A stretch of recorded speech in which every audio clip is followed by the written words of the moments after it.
Magandang tanghali po sa inyong lahat. At bago lahat, nais ko muna take advantage itong time na to ay order ka tayo dun sa Tio Paeng para kumain.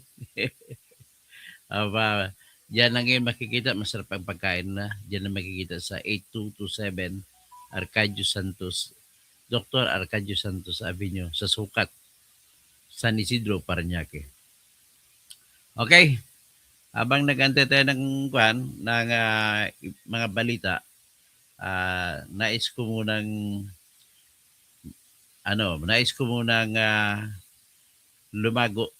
dumayo sa iba pang mga bagong balita sa ngayon. O ito, may siguro iba-vlog ko ito kung talaga may kasalanan si Guanzon o wala doon sa Rockwell na insidente. Tapos, ang ano pang ibang ibabalita natin, yung sa ngayon po ay pag-usapan din natin ang one night stand ni Rapi Tulfo sa Viva Max Babes na si Chelsea Ilore. At saka yung isa bagong lumabas na magandang babae rin, si Viva Max din, si Montemayor.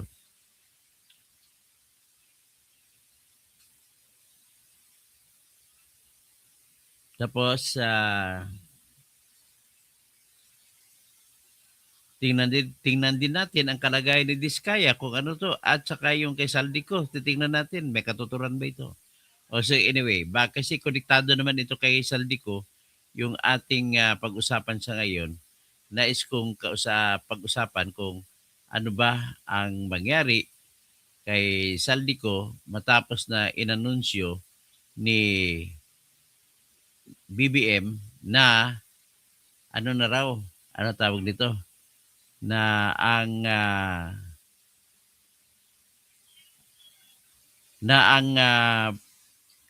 passport ni Saldico ay kansilado na.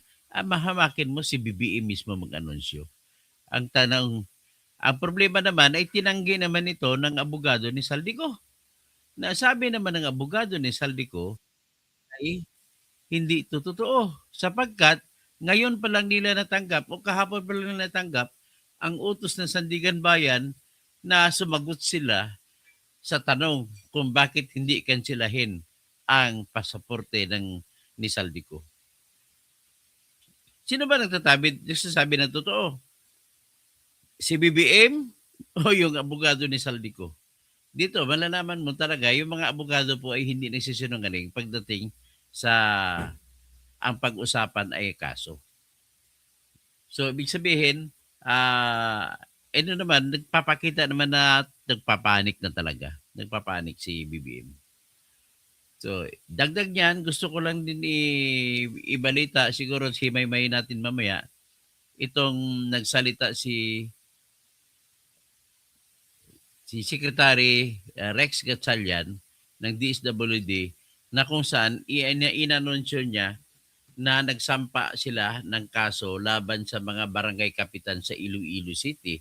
Sapagkat daw ay itong mga kapitan at sa opisyal ng barangay, 14 barangay sa Iloilo City, ay kinuha nila yung pera ng mga beneficiaryo sa DSWD na nakatanggap ng AX. Pagkatanggap daw ng AX, pinuntahan daw sila ng mga kapitan sa barangay sa mga bahay nila. At sa 10,000 tinanggap nila mula sa DSWD, kinuha raw 8,000 or 9,000. Ganon po nangyari. Well, pagkapan natin yan mamaya. Ano pa bang iba? May announcer rin dito si Attorney Rufil Fernandez Banyok na isa sa pinakamagaling na broadcaster sa Cebu City na kanyang in-interview yung spokesperson ni Sara Duterte na si Attorney Ruth Castelo na namimigay sila ng ayuda pa, dugtong ayuda doon sa Cebu sa mga biktima ng mga baha. At nagbigay rin sila ng tinatawag na ayuda para sa mga taong gusto magnegosyo sa ilalim ng negosyo ng programa ni Sara Duterte na magnegosyo today. Ito ay kinlaro din ni Attorney Ruth Castillo na itong pagbibigay ay matapos na mapag-aralan ang mga aplikante na magnegosyo.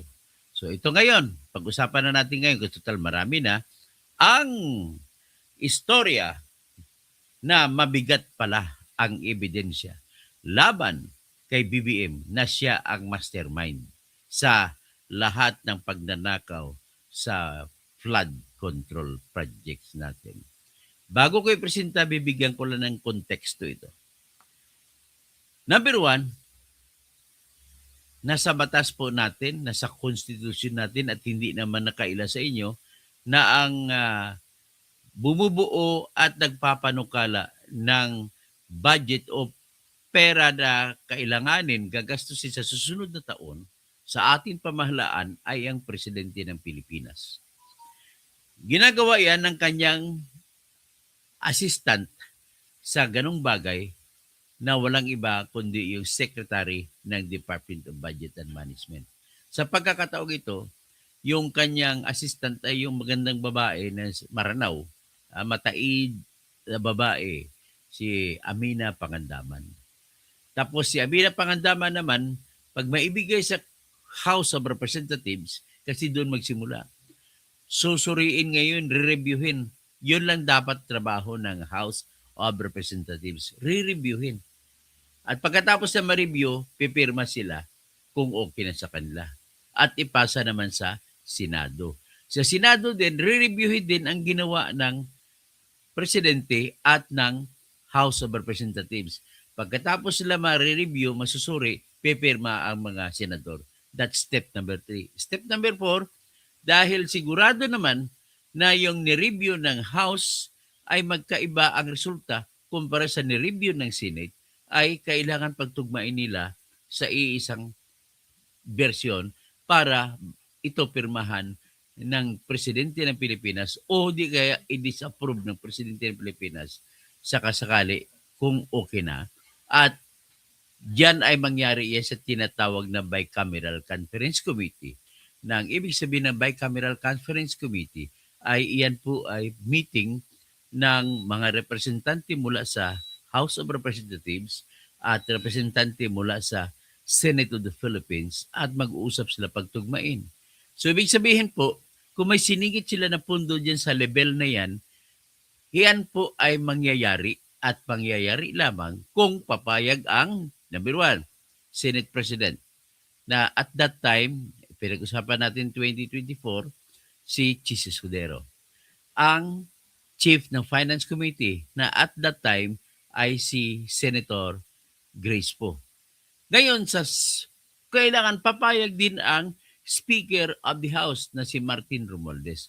At kailangan pumirma din yung Appropriations Committee Chairman na si Saldico. So, apat lang na tao. Yung ibang mga kasapi ng mga member mula sa House at mula sa Senate ay ginagawa labang silang decoy-decoy. Tawag ng mga tao-tao sa bundok na kung ano lang, taga-pirma lang sila, papel na taga-pirma. Sumasandal sila sa kanilang paniniwala na tama ang ginawa ng kanilang, halimbawa, mga congressmen, sumasandal sa paniniwala na okay na yung ginawa ng kanilang leader na si Speaker Romualdez at saka si House Appropriations Committee Chairman si Saldico. Na nagkipag-usap din sila kuno kay Senate President Chis Escudero at saka Finance Committee Chairman ng Senado na si Grace Poe. Pero lahat yan, supposedly ay wala dapat papel si BBM dyan. So ibig sabihin, kung papel at legalidad ang pag-usapan, ang partisipasyon ng ating Pangulo ay mula dun sa pagbibigay ng panukala at hanggang sa dulo, pag matapos ng Bicameral Conference Committee, pipirmahan niya. Tapos sa pagpipirma ni BBM bilang presidente, hindi yan automatic pirma. Pwede pa niyang i-disapprove kung gusto niya. Okay. Pero ang totoong nangyari ay kausap ni BBM ang kanyang pinsang buo. Magagawa niya kasi pinsang buo naman niya ang speaker. At ang speaker naman, kausapin niya si Saldico, pero ang presidente pwede rin siya direct tatawag kay Saldico na bilang Appropriations Committee Chairman. Tandaan niyo po, sa history po ng House of Representatives, walang sinumang tao ang magiging Appropriations Committee Chairman kung ayaw ng Presidente. So, ibig sabihin, si Presidente ay dapat nandun. Ngayon itong sinabi ni Adeline si Angara, dati si Angara ang chairman ng Finance Committee. Pero bago siya matapos ang term, inappoint siya na bilang secretary ng Department of Education. Kaya nung umalis siya, pumalit si Grace po. At nung nag-bycam sila, si Grace po na po ang tumayo bilang committee chairman ng Finance Committee. So diyan lang umikot-ikot. Tapos ang impluwensya ng presidente ay hindi sa Senate, dito sa Speaker. So Speaker naman mismo magpaliwanag kay Senate President Chis Escudero at magpapaliwanag kay Senate Finance Committee Chairman Grace Poe. Pero ano mangyari? Nagkaroon na ngayon ng compromise agreement. Sasabihin ni Chis Escudero, ayaw namin yung gusto ni Presidente. Maliban na lamang kung bigyan nyo kami ng paaming budget din. Ganun po ang gagawin nila. So, hingi din sila ng budget. So, pagka ganun, palit-palitan na yan. Sabi, ang mangyayari, si Chis Escudero, lumalabas na ngayon, meron din siyang proyekto. Meron din siyang insertion. Lumalabas si Grace po, meron din siyang insertion.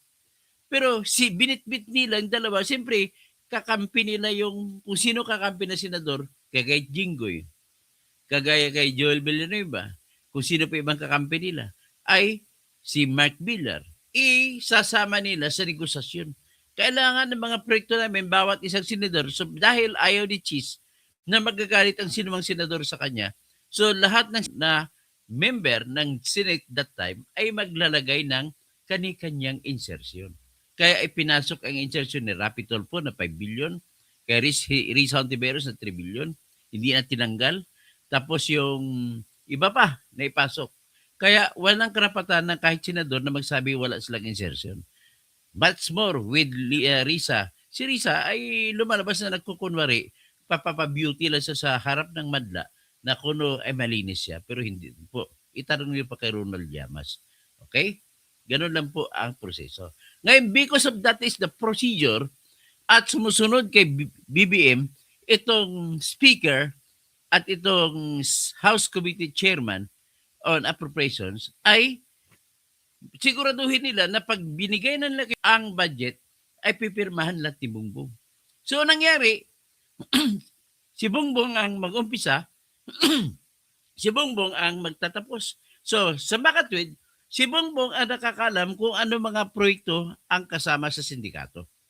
Bakit napakarami ng flood control projects? Umabot po sa mahigit 500 plus billion. Sabi ni Carpio ay 400 plus. Pero hindi, mas mataas pa. So anyway, what is important is binawasan kasi sumubra kaysa inuutos ng konstitusyon na dapat pinakamataas sa budget ay yung edukasyon. Pero tumaas. Ang edukasyon, 900 plus billion lang.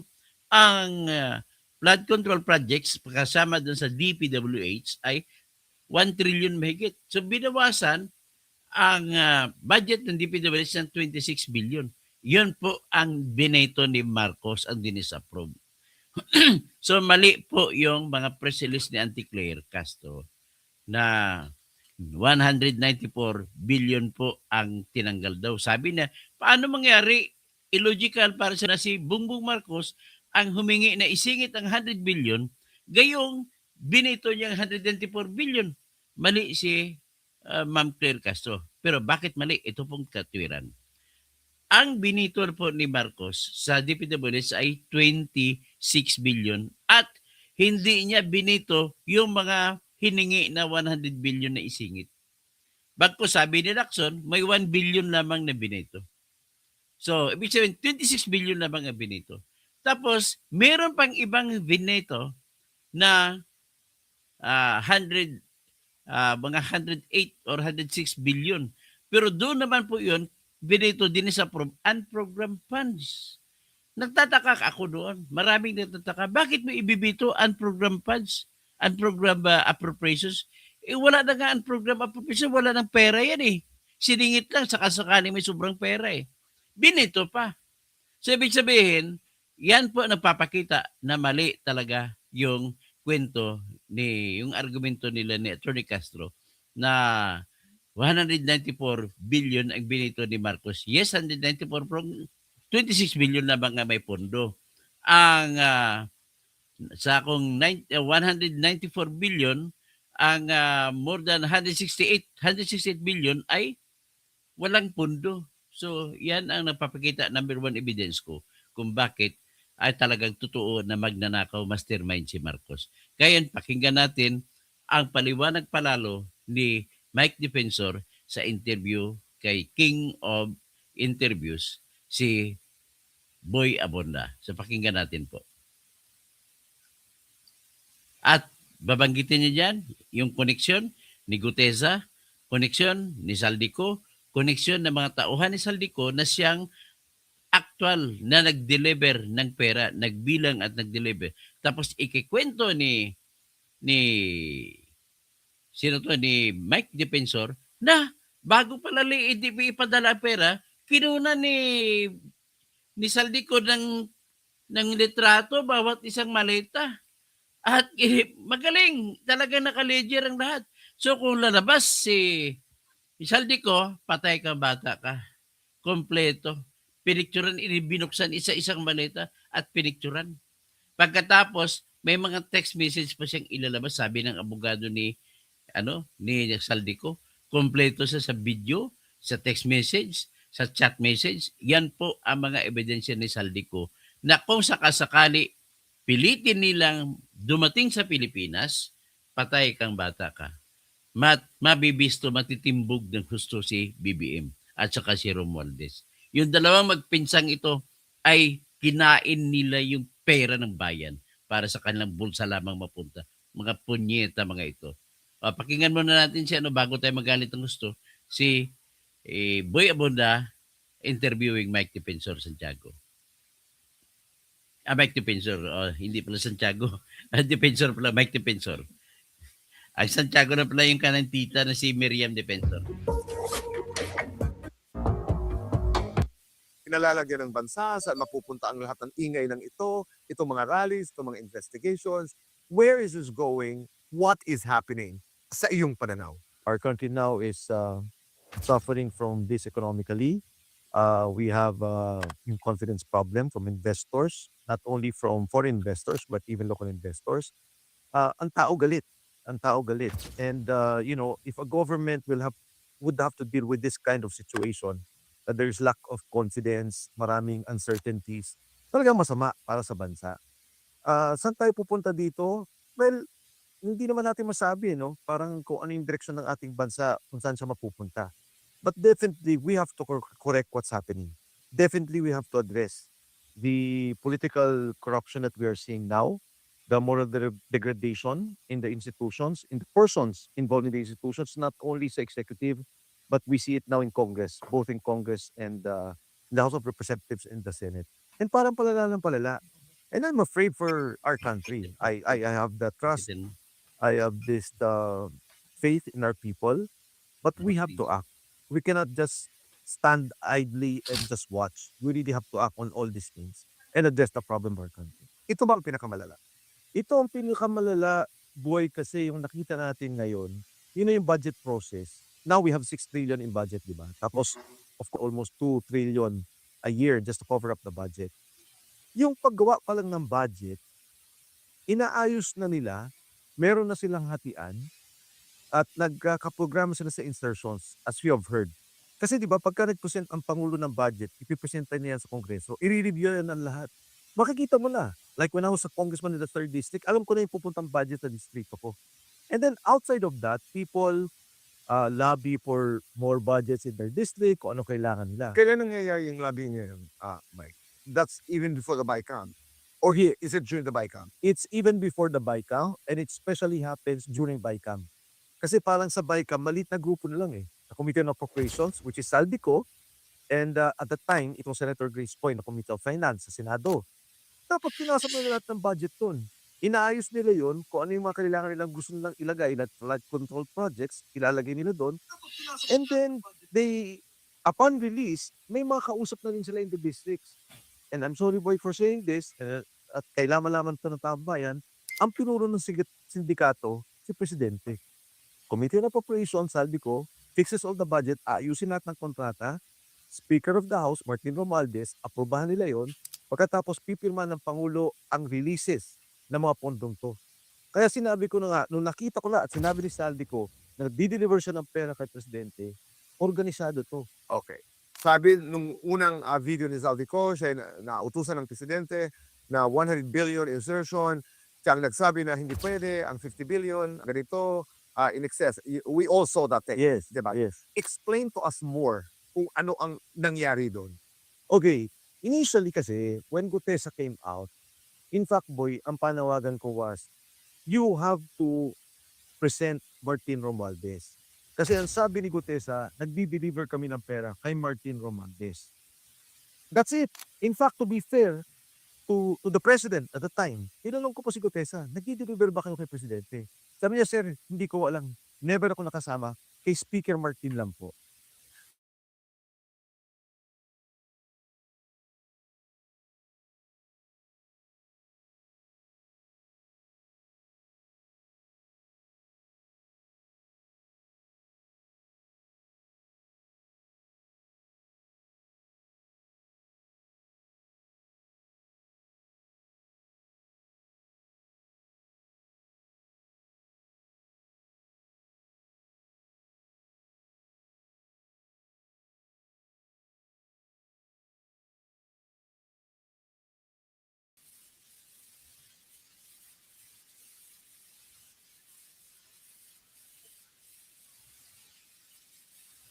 Sandali lang Medyo na palpak naman, may umatake na naman sa atin.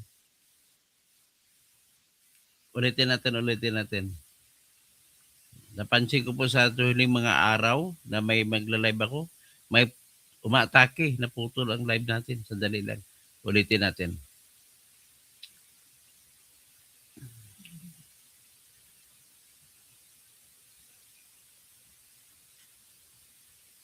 Dalag, may bagay muna ako ng protection.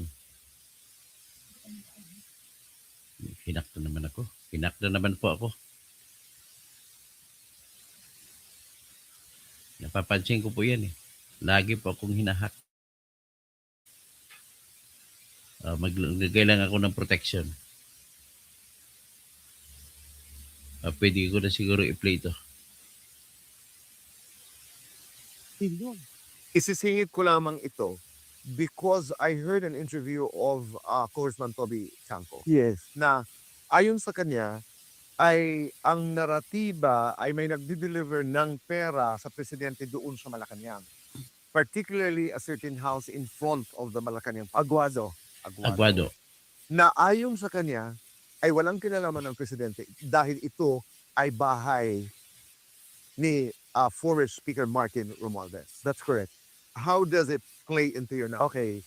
Si Congressman Toby Tiangco, yung kanyang kinikwento lahat, no? On the insertions, what happened. Tama yun I think ang difference lang namin is, where does it stop? Kay Congressman Toby Tiangco, ang pinapoint out niya, hindi umabot kay Presidente yan. Walang alam si Presidente dyan. Ako, ang pinapoint out ko, okay, etong mga kasama niya, yung kanyang henchman, Committee on Appropriations sinasabi, tumanggap siya. Number 1. Number 2, siya nag-approve ng budget. Number 3, and most importantly, siya nagre-release ng budget.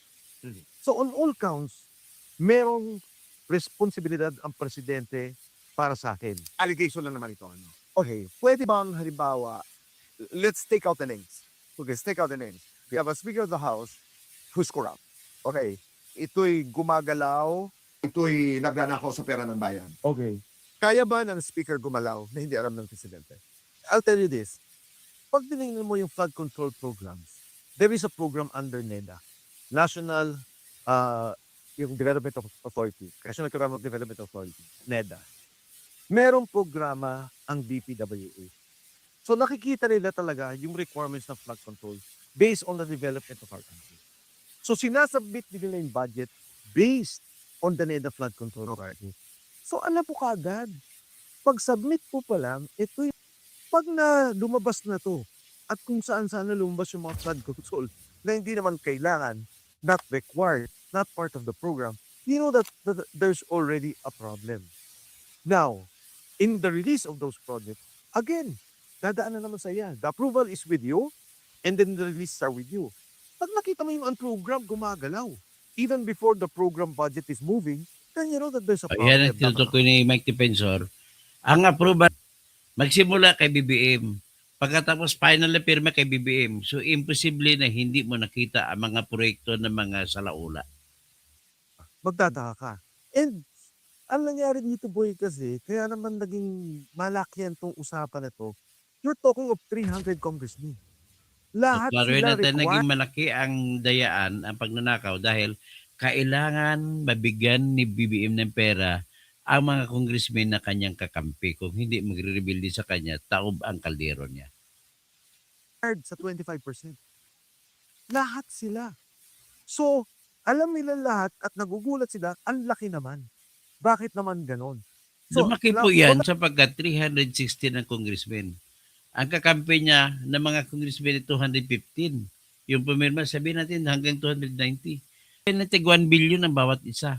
So lalaki talaga yung ang flood control projects para kumita naman mga congressmen na pumirma kapalit ng pirma nila sa impeachment laban kay Sara Duterte, which ay naniwala ako gagamitin na parehong taktika sa pangalawang impeachment na reklamo laban kay Sara na gagawin nila. So papatuloy natin. one pointing out, boy, is, again, without personalities, naging systemic and organized. What's happening? Dati, presidente ka, may mga departments, merong gumalaw dito sa, let's say, DSWD. Merong gumalaw ng kung ano mga whatever bidding that they have there. Let's say, rice. For Baguio. Hindi mo na makikita yun as president. Diba? Wala ka nang alam doon. Pero if you're talking of billions of pesos, iba yun. Iba yun. Between the Speaker of the House at an APRO, kaya ba gumalaw ng APRO Oh no, na hindi alam ng Speaker? never. Cannot, never. Pupuntahan natin ang kwento ni Zaldico.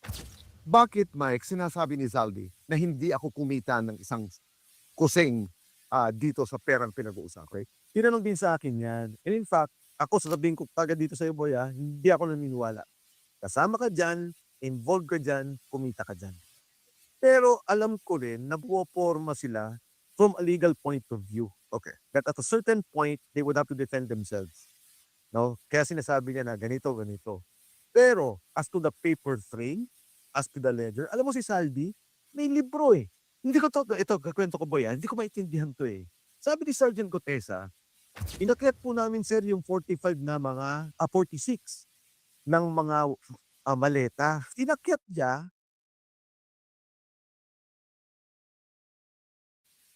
sabi ko, parang illogical, ang bigat eh. Sabi ko, bakit yung ginagawa yun, Sal? Sabi niya, sir, hindi ko alam eh. Tapos naisip ko ngayon that is coming out, pinipicturean niya. Pinipicturean niya lahat ng maleta, pagkatapos ng deliver na. Kasi boy, dito hindi na bilangan ng pera. Biluhan na. Kino. Sabi ko, paano pagbilang ng pera? Ang dami nun. Sir, may kilo ho. Sabi niya, alam niyo ba, sir, na ang 1 kilo, nung ko lang dinalaman, ang 1 milyon is 1 kilo. And sabi niya, ang isang bag na gano'n, ng 48 million. Okay. So sabi ko, paano mo nalaman 48 million? Kasi po may post-it.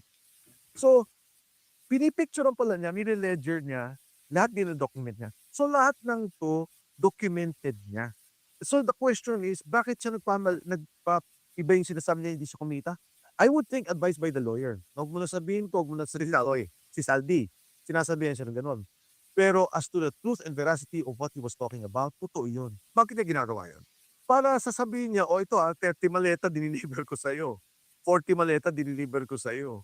Now, I'm putting it together na, ay, wala yun. Pero hindi niya sasabihin na 15 lang ang akin ha, yung 31 na punta sa'yo. Ay, happy ano na ginagawa. Ito pa, sabi sa akin ni Sergeant Cortesa, every day may nagdi-deliver ng pera. Sa Ladybug, sa Valle Verde. Sabi ko, saan galing ang pera? Sabi niya, sir, hindi ko alam eh. Hindi ko nakikita. Basta si Mark Texay, itong dalawang tayo, hindi pa ito pinapatawan, and si Paul Estrada po, ang tumatanggap. Iniipon sila ay staff ni Saldico. Okay. Kinukuha nila yung pera, iniipon po nila, pagkatapos po nun, i-deliver na namin. So, ang deliver nila is 3 times a week. On average, boy, I think, hindi pa babalik 1 billion ang delivery every 3 days. Can you imagine, ito yung klase ng gobyerno na nakikita natin. Balikan ko lang yung corruption, Mike. Kasi you have the political actors dito sa isang banda. Tapos meron kang sistema. Paano pa ang nangyayari? Halimbawa, let's talk about DPWH. Ang nagre-release ng pera, halimbawa, napunta ay 3 billion sa isang kongresista. Yes. Saan ang gagaling ang pagbabawas? I'm not talking anymore about the 100 billion in Sergio, etc. Yung doon na sa, paano ba kumikita? Paano ba ang corruption nagaganap? Pag pumasok sa isang district ang mga contractors, usually may kaibigan na sila dyan, may kasama na sila dyan. So when they make a bid, okay, mananalo yung kaibigan and then may arrangement siya sa congressman kung sino man yung nakopo. And it's been happening. It's an open secret in Congress, open secret in DPWH. I'm not going to dignify Zaldico's statement. Yun ang sinabi ng presidente ng Pilipinas. Ang sinasabi nila ay, hindi naman sworn statement ang sinasabi ni Zaldico. Wala namang ebidensya. I mean, these are all his statements. Bakit kami maniniwala? Unang-una, si Saldico, dati pa lang sinasabing may kinalaman. Okay, for 4 months, hindi nila kinusuan si Saldico. Ang sinasabi nila, si Saldico may problema. Si Saldico mastermind. Si Saldico magnanakaw. Siya ang gumawa ng lahat ng to. Ngayon, nagsalita yung magnanakaw. That has probative value. And I'd like to borrow hindi ko to idea, sabi ni Attorney Respicio, sabi ni Harold, sabi niya may gunman na marel pumatay. Nung nahuling gunman, sabi niya, ito yung mastermind. Parating binibigyan ng value yun. Now, in the case of Saldico, sabi niya, umuwi ka rito para anuhan mo. You take an oath and you Face the music. face the music. Ako hindi. He can do it. Hindi. Kung ako tanungin mo, kunwari lang yun, napapauwiin para ipalabas na sa mamamayan na totoo si BBM. Pero katotohanan dyan, pag umuwi na si Saldico, ay patay kang bata ka. Lalabas ang lahat kasi may bitbit siya mga chat evidence. May bitbit siya ng mga litrato na kinuna ng litrato ang mga perang laman ng mga maleta bago ipinahatid ang maleta kay Romualdez at saka kay BBM. Ganun po ang katotohanan niyan. At saka, halata naman na sinungaling si BBM. Bakit? Ikararating pa lang sa kamay ng abogado ni Saldico ang utos ng Sandigan Bayan na magpaliwanag si Saldico kung bakit hindi kansilahin ang kanyang passport sa hindi kanyang pag-uwi. Yan ang tanong. So ngayon, katatagap pa lamang kahapon ng abogado ni Saldico. Ibig sabihin wala pa pong utos ang Sandigan Bayan na kansilahin ang passport ni Saldico. Ang tanong ulit, bakit naman si BBM pa mismo nag-anunsyo na kansilahin? Utos pa lang yun na magpapaliwanag bakit hindi kansilahin at inanunsyo mo na kansilahin, pinangungunahan mo ang bayan. Ang kagustuhan mo namang mangyari, BBM, ay ipakita sa mga botante na karamihan ay mangmang dahil hindi naintindihan ang sitwasyon na maniwala sa iyo na tinitira mo si Saldico at gusto mong ipahiwatig ang lahat ng kwento ng Saldico ay hindi totoo kaya mo siya pinapauwi para humarap sa korte dito. Pero ang totoo ay hindi mo yun gusto mangyari. O bakit? Si Saldico lang. Bakit hindi niya pinatawag yung tauhan ni Saldico na si Mark Tiksay na siya mismo aktual na nagbibilang ng pera at aktual na nag-deliver ng mga malay-maleta. Oy, Presidente, huwag ka magsinungaling sa tao. O ito, pakinggan natin pagpatuloy ang si Mike Defensor. Abroad. He can do it na pwede siyang pumunta sa consulate or sa embassy, ipa-notarize niya doon sa embahada natin. Pangalawa, yung Senado o yung ICI, anyway, yung ICI wala namang rules. But yung Senate, may rules yan. They can always suspend the rules and accept a Zoom confession under oath ni Saldico. It can be done. Pero Pero magugulat bakit ka. hindi pinatuloy ni Lacson? Nag-anunsyo si Blue Ribbon Committee Chairman Lacson na mag-zoom daw. Yun sa panahon na akala niya ay kakampi pa ni Bongbong Marcos si Saldico. Pero biglang nagbago, hindi na daw matutuloy. Yun pala, nagbago si Saldico kasi kung itinuloy ang Zoom na meeting at titistigo si Saldico mula sa abroad, ay patay ka bata. Sasabihin ang totoo na si BBM ang mastermind. 4 na buwan tahimik sila.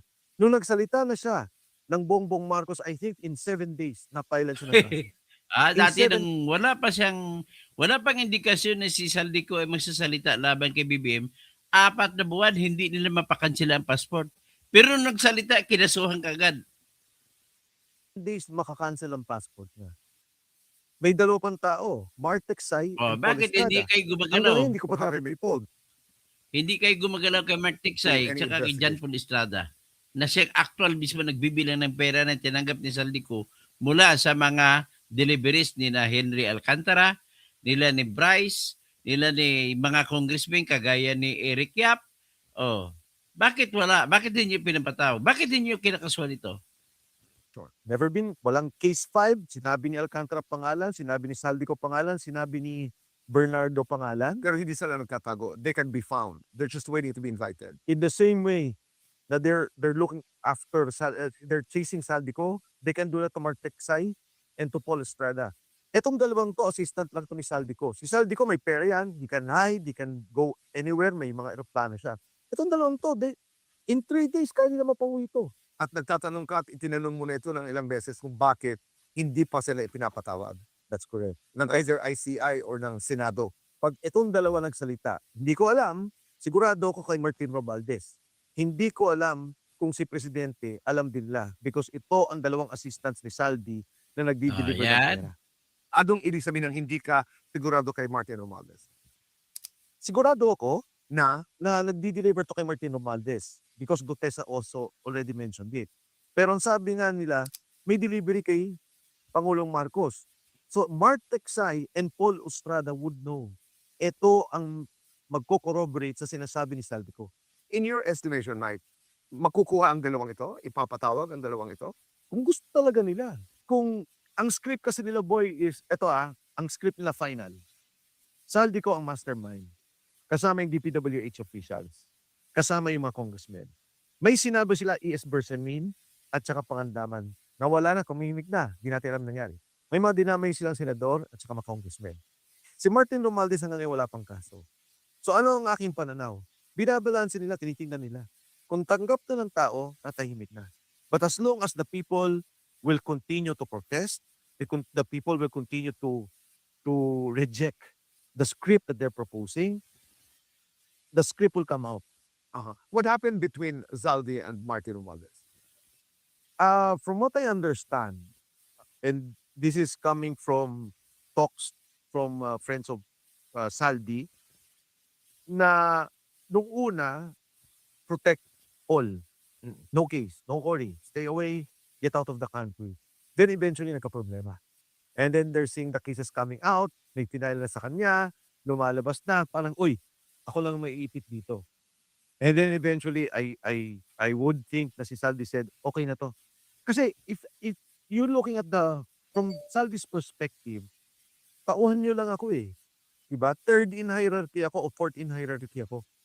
Ang malaking bulto ng pera, dinideliver ko sa inyo. And after 2 years, even if they survive what is happening, si Saldi will always be in jail. Diba? Pero, pag nagsalita na siya ngayon at sinabi niya talaga na hindi siya at merong ibang mastermind, then it could be a different situation for him in the future. Pero kay Zaldi ko, if you were asked, is for him not come home. As of now, hindi. Kasi, delikado eh. You know, Gutesa, what happened to him? What happened to him? Okay. Let's go to Gutesa. Okay, he went to the Senate. Tapos, Pero bago Senado, Mike, paano mo natagpuan si Sergeant Gutesa? okay, maraming mga haka-haka. Sabi nila si GMA yan, inutusan si Mike. Ano ba yung mga sinasabi? Former President. Former President. Tapos, may connection kay Inday Sara, may kung ano no. Simple. A friend of mine went to my office and we were talking and he said, Mike, bakit gusto mong pakinggan to? Sabi ko niyan, ito yung isa sa mga nagdi-deliver ng pera. Doon sa case ni Saldi ko. Sabi ko talaga, so si Gutesa and I spoke about it, snippets, kwento-kwento. O sir, nagdala kami ganito, nagulat na kami. Sa baha pala yun, sa flood control pala yung pera na yun. Kinuwento niya yung yung isang kasama Kaya niya na siya, Mike. hindi, Nagkita talaga. nagpunta siya sa'kin. Okay. Nagpunta siya tapos the reason why siya nagkuwento sa'kin kasi that time, Senator Marcoleta was chairman of the Blue Ribbon Committee. So, I guess he wanted to give guidance or he wanted to tell his side of the story. I went to Senator Marcoleta, sabi ko, "Gusto mo kausapin ng tao 'to?" Sabi, "Sino ba yan? Kilala mo ba yan?" Sabi ko, "Kilala ko, yung nagpakilala and trusted ko yung nagpakilala. And I'm sure, okay itong sinasabi ni Sergeant Gutesa." Sinabi ni Gutesa, nagkuwento siya. Lahat ng kinikwento niya. Marcoleta appealed to him. Sabi ni Marcoleta, Senator Marcoleta, "Alam mo Sarge," sabi niya, "itong nangyari sa bansa natin grabe na. Itong ganito," sabi niya, "sobra na. Maawa na tayo sa mga anak natin." Sabi niya, "Kung pwede, magsalita ka na." Kasi supposedly, grupo sila na magsasalita. Alam mo, nung nag-uusap kami ni Sergeant Gutesa, sabi niya, "Sir, ano yung tingin mo mangyari sa akin?" Sabi ko, "Alam mo Sarge, normal yan, babatikusin ka, sisikat ka man." Ang sabi pa niya sa akin eh, "Wala naman sir silang mababatiko sa akin, sundalo lang naman ako." Why was he coming out? Why was he willing to talk? Mukhang sa circles nila, nag-uusap sila ng, grabe ito pala yun, ito pala yung pera. Tapos binaha yung kamag-anakan niya, binaha yung asawa, yung pamilya nung isa. So may personal na harang sana ganun. Oo, tapos parang inaano nila, ito pala yung pera dinideliver natin kasi flood control eh, height of the flood control investigation. Tapos yun nga, nakikita lang billion-billion. So, when Sergeant Gutesa eventually decided, one of the provisions of this affidavit was nagre-request siya ng witness protection program. Pero nagulat ako nung Senate hearing, hindi naman niya nireject. Sabi niya hindi revoke. Lisa, Oo, naparoon siya yun. Oo. initially, after nung hindi na kami nakita, kinupkup siya nung mga I'm sorry, Mike. Tama ba? Publicly niya sinabi na hindi niya kailangan. Yes, Di ba? yes. Okay. Pagkatapos, after nun boy, nawala na siya. Hindi kami nag-uusap lang kami through a third party. And then sabi, okay siya lahat ng reports, okay naman siya, tapos yung pamilya, okay naman. Then eventually, nang kuha ng reports, hindi na siya makalabas. Detained na siya. Pagkatapos doon, di ba nag-deny yung Navy, okay lang sa akin. I mean, it's okay, I understand that they have to deny it. Ngayon ata wala na siya doon. Meron kami nakukuha reports kung nasan siya. But anyway, boy, napabaliktad na nila. Oh, because just before the first video of Zaldico, napabalita that he recanted. Yes. Oo, na bumaligtad na babawiin niya lahat ang kanyang sinabi. Yes. So what is your story? Nung nalaman ko na yung pag-recant niya at yung dinedyo pa siya, yun yung pagkakalam ko, no? Coming from the reports, coming from the family, siyempre nalulungkot ako. Tapos medyo nagalit ako. But eventually naisip ko, hindi kawawa yung tao eh. Paano mo sisisihin yung isang tao na nag-isip para sa bayan, pagkatapos ngayon naman yung pamilya na iniipit. Yung pamilya niya may danger. So, kung ako man yun, siguro pipirmahan ko lahat ng papapirmahan nila at sasabihin ko lahat ng gusto na sabihin. Kaya nga nag-a-appeal ako, napakawalan na nila because nung sinabi ng ni Saldi ko na nagdi-deliver akong pera, sabi ko okay na. At least si Gutesa hindi na siya yung main na naging problema. Ibig na sinabi ng second part, oo lahat na sinabi ni Gutesa. Ako sabi ko, nawala na naman. Hindi na after that, hindi na namin siya alam kung nasaan. I will not engage, sabi ng presidente. My conscience is clear, sabi ni Martin Romualdez. May mga calls pa na, no, we're not going to call for anybody's resignation. This is transparency rally. This is an accountability rally. What do you make of this whole thing, Mike? You know, the problem with the analysis of some group is that they're saying, para sa akin, boy, pag sinabi mong BBM resign, it is not only about the person. It is the office of the president. You have failed in governance. You have failed in stopping corruption in your administration. And I will go even to the extreme of saying, you knew and you were the head of the organized corruption happening in government. Now, up to the president to prove himself innocent. Kailangan niyan sagutin si Saldico. For 3 years, he was the chairman of the Committee on Appropriations. You do not become Committee Appropriations chairman if the president doesn't want you to be the chairman. The Speaker of the House, poder din ng presidente yan. sa lahat ng naging eleksyon ng speakership, pag sinabi ng presidente itong dapat na speaker, ito yung magiging speaker. Ngayon, mas gusto ko pa nga yung ibang nagsasabi na BBM Sara resign, 'di ba? Congress abolish, Senate abolish, puro kayo corrupt. Mas malinaw pa sa akin yung gano'ng panawagan. Pero sa akin naman extreme 'yun. Because from my point of view, etong kay presidente na nangyaring corruption with the budget came from his office, headed by his office as president of the country. Speaker, Committee on Appropriations. Sabi nila, may corruption din dito sa OVP eh. Okay, sinasabi niyo OVP. First and foremost, pending yan sa COA. You're talking of 970 million, 800 million pesos. The actual na pinag-iimbestigan ngayon sa COA, out of 125 million, is 73 million pesos. I'm not gonna go into details, but the point is, you read the COA review of all departments. On average, DSWD, lacking of documents, deficiencies, 5 to 10 billion. Pumunta ka ng DPWH, 50 billion pesos. Pumunta ka ng Department of Health, lacking in documentation, requirements, deficiencies, rejected, disallowed. Ilan tong bilyong piso? Ang punto ko, yung mga opisina lahat nagkakaproblema from time to time as a public office. Because when the COA reviews your budget, you have to make proper submission. You have to complete the requirements. Lahat kami may mga pending reviews. Pero itong corruption na nangyari, na insertion, delivery, klaro laking kwento ni Saldico. Klaro na nakikita natin sa program funds. So, going back to my point, sabi mo, re-reject lang nila, hindi totoo. Tama. At yan naman talaga ang magiging legal position ng mga taong to. Pero, hindi tanga ang taong bayan. Hindi tanga ang mga taong nanonood, nakikita, na ano talaga yung nangyari. Everyone reads, everyone tries to find out ano ba nangyari sa bansa. At lahat tayo bulat. Lahat tayo parang, wow, shock. Ganito ba talaga nangyari? Diba? Okay. There are also people now who are taking the position of, okay, anybody but Sara. Hindi kasi yun ang ating saligang batas eh. That's the political component of this whole mess. Yes.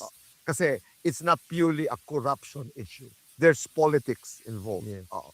Kahit na sino, wag lang sa Sara. Okay. Ako, nung eleksyon, ang kakampi ko si BBM at si Inday Sara. I've never spoken against the president until this time. I've been very quiet. I'm in the private sector, tahimik ako. When Gutesa came out, Saldico came out, and I saw the entire process of what they were doing, grabe. Ngayon, if you observe and if you notice, talagang lumalabas ako at nagsasalita. At walang kinalaman dito ang former President Gloria Macapagal-Arroyo. Wala. You Wala were not talaga. asked by the former president to speak out, Yeah. to take care of Gutesa. Walang kinalaman dito si former President Gloria. Yes, and now I've been coming out on my own. I don't need President Gloria Macapagal-Arroyo to guide me or to tell me where to go. Good. To be fair to CP Inday na, hindi kami nag-usap, kami nakikita. Number one, inaatake niyo siya dahil sa naging problema ng tatay niya. Hindi naman problema ni Inday Sara yung EJK eh. Nung mayor naman siya, wala naman EJK. If Inday Sara will resume the presidency, whatever personal sentiments she has, whatever hurt, whatever feelings of hatred and anger that she has to set it aside. Kailangan bansa. Galing niya yung sentimiento, bansa ang unahin niya. At inuulit ko, in the next 2 years, assuming nakapag-assume siya at puro away, puro gantihan, hindi, she will not be the correct president in 2020. Kasi Okay, nasabi ko so lamang- ngayon, ang pag-usapan naman natin ngayon ay including total Sara Duterte ng ang usapan nila dyan, hindi na kolektado sa akin yung topic ngayon. Nais ko lang ipakita sa ngayon po para makita nyo naman ulit na totoo talaga ang mga pera na billion-billion na binibigay kada buwan ni Saldico kay BBM. Ay ipapakita ko ang lahat ng hinatid na mga mali-maletang pera. Ito, wag na kayo magmaang-maangan. Ito po ang katotohanan. O, nakita niyo yan? Kita niyo ba yan? Yan po yung palakihin natin. Yan. Ito po, ang malitang pera na to ay May 1, 2024, dinlever, 1 billion. delivered to RR, Romualdez Residence. At dineliver niya ng alas 8:03 ng gabi. Next, number 1 yan. Number 2, October 2, 2024. 1 billion dineliver kay RR, Romualdez Residence, 7:30 p.m. That's number 2. Kita niyo mga maleta na yan. Number 3, June 14, 2024. Dineliver 1 billion kay Romualdez Residence, 7:56 p.m. So number 4, November 29, 2024. Dineliver 1 billion kay 28 na balita yun ha, kay Romualdez Residence, alas 8:54 ng gabi. Number 5, January 11, 2025, dineliver 500 million sa bahay ni Romualdez, alas 6:49 ng gabi.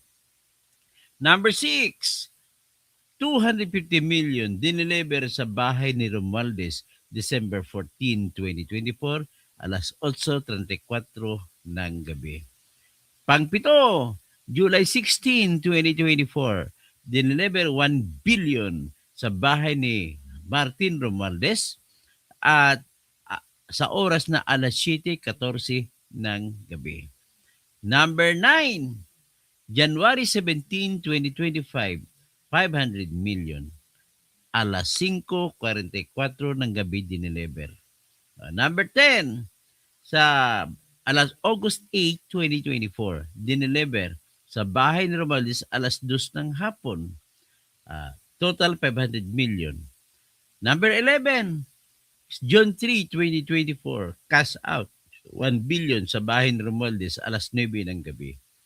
Number 12, March 12, 2024, cash out 35 luggages, 35 na balita, 1 billion dineliver sa bahay ni Romualdez ng alas 7:27 ng gabi. Number 19, hindi nakawala na ako sa bilang ko. November 15, 2024, cash out 1 billion, alas 8:26 ng hapon dineliver sa bahay ni Romualdez. Number 20 nata to, August 16, 2024. Iba naman ito na August 16 at July 16 kanina. Total 400 million. Alas 6:23 ng hapon i-deliver. Ayan. September 16, 2024, mga 21 na ito to. Cash out, 18 luggages, total 500 million, alas 9:18 ng gabi, dineliver. Sunod, cash out ulit, July 15, 2025, dineliver sa bahay ni Martin Romualdez, kahalaga ng 500 million, alas 7:12 ng gabi.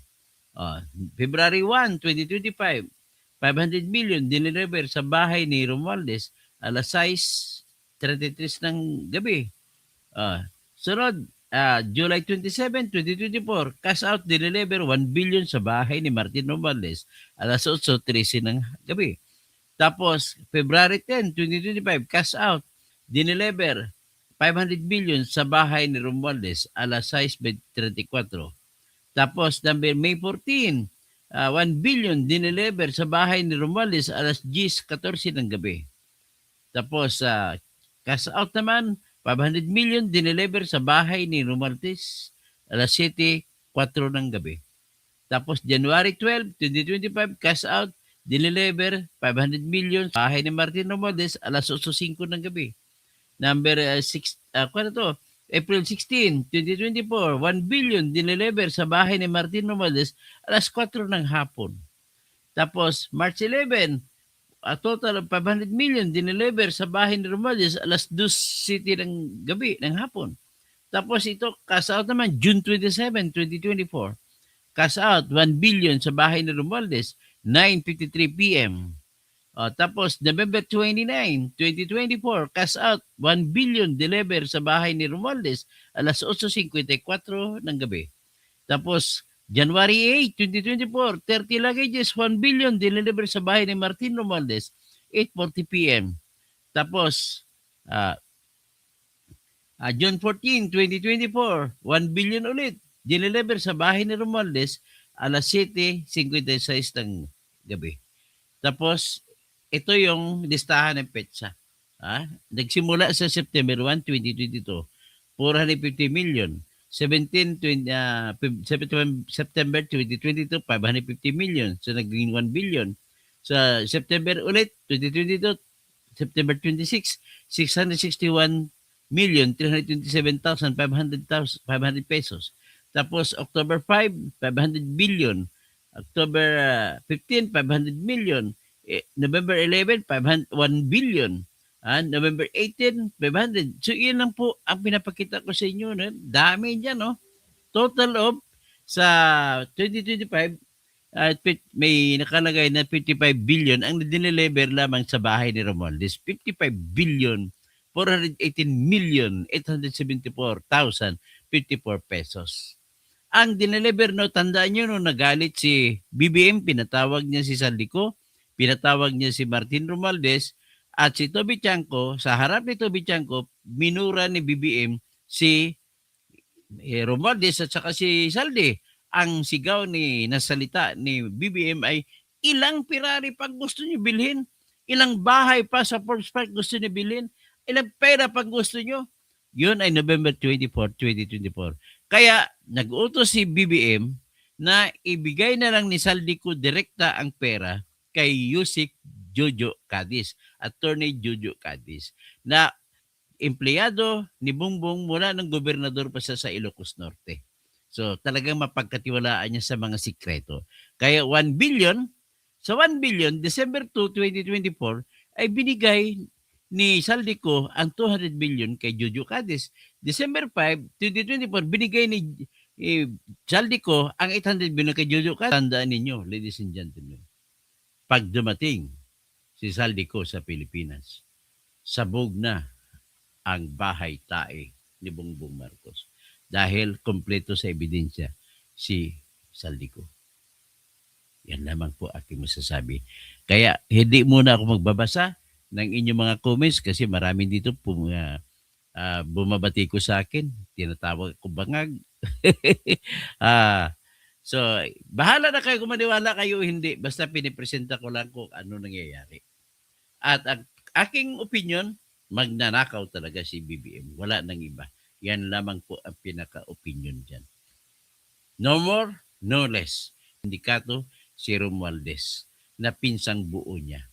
Kaya, yan ang dahilan kung bakit napakataas ng tinatawag na allocable budget. 15 million kay Sandrico para Sandrico. Si Sandro Marcos na kamukha ni Bongdasa at 15 billion sa kanya at 14 billion naman kay Romualdez. So ibig sabihin, sa panahon nila, ang mga lugar na umaasenso ay Ilocos Norte at saka Leyte. Wala tayong magagawa.